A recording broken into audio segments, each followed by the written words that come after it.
Hi friends, परीक्षाएं निकट आ गई हैं, तैयारियां शुरू हो गई होंगी और तैयारी के लिए जो प्रश्न बैंक हैं उपलब्ध कराई हैं शासन ने। तो कुछ कक्षाओं के कुछ विषय के सॉल्यूशन भी साथ में दिए हुए हैं, लेकिन कुछ विषय के सॉल्यूशन नहीं हैं। तो जिन सब्जेक्ट के नहीं हैं उनके सॉल्यूशन उपलब्ध कराने का प्रयास इस वीडियो के माध्यम से। तो आज हम रसायन शास्त्र के अध्याय 1 के जो ऑब्जेक्टिव क्वेश्चंस हैं उनके आंसर को यहाँ पर देखते हैं कक्षा 12वीं के लिए। तो बच्चों, केमिस्ट्री की जो प्रश्न बैंक है उसके सॉल्यूशन नहीं हैं और बायोलॉजी के दिए हुए हैं, ऑब्जेक्टिव के दिए हैं और क्वेश्चन आंसर्स वहाँ पर नहीं हैं। तो मैं अपने चैनल पर केमिस्ट्री के चैप्टर वाइज, जैसे आज हम अध्याय 1 पे बात कर रहे हैं, इसके अगले वीडियो में अध्याय 2 पर, अध्याय 3, 4 ऐसे सीरियल से मैं पूरे वीडियो यहाँ पर उपलब्ध कराऊंगा। इसी प्रकार बायोलॉजी के भी उपलब्ध कराऊंगा। तो आपने यदि चैनल पर नए हैं आप और सब्सक्राइब नहीं किया है तो ज़रूर कर लें और ऑल बेल नोटिफिकेशन को प्रेस कर दें, तो जैसे ही वीडियो अपलोड हो आपको पता चल जाए और आप अपने एग्ज़ाम की तैयारी को कर पाएँ। तो चलिए आज हम इस क्रम में सबसे पहले शुरुआत करते हैं रसायन शास्त्र अध्याय 1 ठोस अवस्था के ऑब्जेक्टिव प्रश्नों से, क्योंकि इस पार्ट से ऑब्जेक्टिव ही आना है। तो पहला प्रश्न है, विकल्प के रूप में दिया है कि सीजियम क्लोराइड में यदि सीजियम आयन की समन्वयन संख्या 8 हो तो क्लोराइड आयन की समन्वयन संख्या होगी। 4 ऑप्शन है, तो इनमें से जो सही उत्तर है वो है 8, क्योंकि जितने धनायन होंगे उतने ही ऋणायन होंगे, इसलिए 8 ही यहाँ पर संख्या होगी। दूसरा विकल्प है षटकोणीय क्रिस्टल का उदाहरण है। तो जो षटकोणीय मतलब 6 कोण जहाँ पर बनते हैं संरचना में, तो इसका आंसर होगा ग्रेफाइट। फिर अगला प्रश्न है मोम उदाहरण है। तो मोम एक अक्रिस्टलीय प्रकार के ठोस का उदाहरण होता है। अगला प्रश्न है एक अंतः केंद्रित घनीय इकाई सेल में परमाणुओं की संख्या होती है। तो बच्चों इसका उत्तर बा सही है, 2।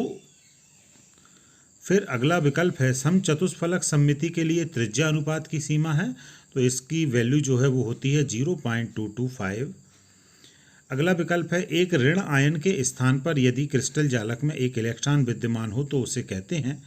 तो यहाँ पर इसका आंसर मुझे कंफर्म नहीं है, इसलिए मैंने यहाँ पर नहीं लगाया है, क्योंकि ये क्वेश्चन भी थोड़ा सा कंफ्यूज कर रहा है कि एक ऋणायन के स्थान पर क्रिस्टल जालक में एक इलेक्ट्रॉन विद्यमान हो।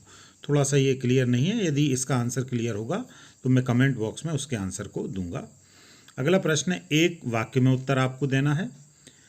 तो यहाँ पर देख लेते हैं जो क्वेश्चंस हैं, कुछ के मैंने सामने लिखे हैं, कुछ के नीचे।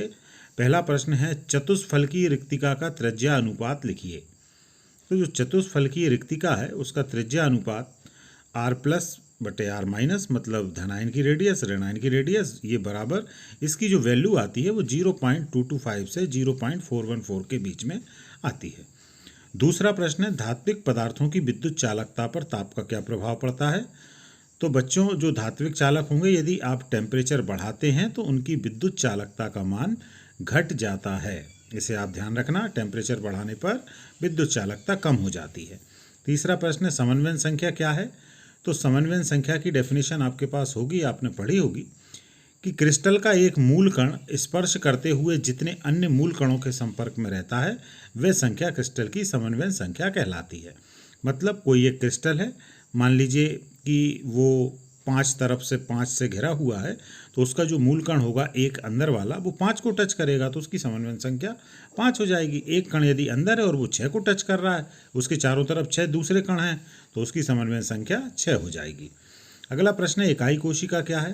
तो इकाई से मतलब आप समझते हैं, इकाई मतलब होता है एक, यानी किसी क्रिस्टल को बनाने वाली, क्रिस्टल को कौन बनाता है, जो जालक बिंदु हैं वो बनाते हैं। तो जालक बिंदुओं का पुनरावृत्ति योग्य सूक्ष्मतम समूह इकाई कोशिका कहलाता है। मतलब जैसे मान लीजिए कि 4 जालक बिंदु ने मिलकर एक संरचना बना दी। मान लें हम किसी वर्गाकार क्रिस्टल की बात कर रहे हैं, तो वर्गाकार क्रिस्टल में 4 बिंदु मिलेंगे और एक साइड उसकी बन जाएगी। अब अगली साइड पर जाएंगे तो सेम के सेम वही 4 बिंदु की एक साइड और बनेगी। ऐसी फिर साइडें बनती चली जाएंगी और ऊपर नीचे मिला के टोटल 6 साइडों से मिलकर एक वो क्रिस्टल बन जाएगा। तो वो जो इकाई कोशिका है, तो जो 4 बिंदु लगे हुए हैं उन 4 से मिलकर जो चौकोर संरचना बनी है वो इकाई कोशिका, क्योंकि वो बार बार वो संरचना रिपीट हो रही है। फिर अगला प्रश्न है 60 की दोष होने पर क्रिस्टलों के घनत्व पर क्या प्रभाव पड़ता है। तो 60 की दोष से जो घनत्व है उसकी वैल्यू, उसका मान कम हो जाता है। अगला प्रश्न है डोपिंग क्या है। तो डोपिंग का मतलब होता है किसी भी चीज़ में अशुद्धि मिलाना।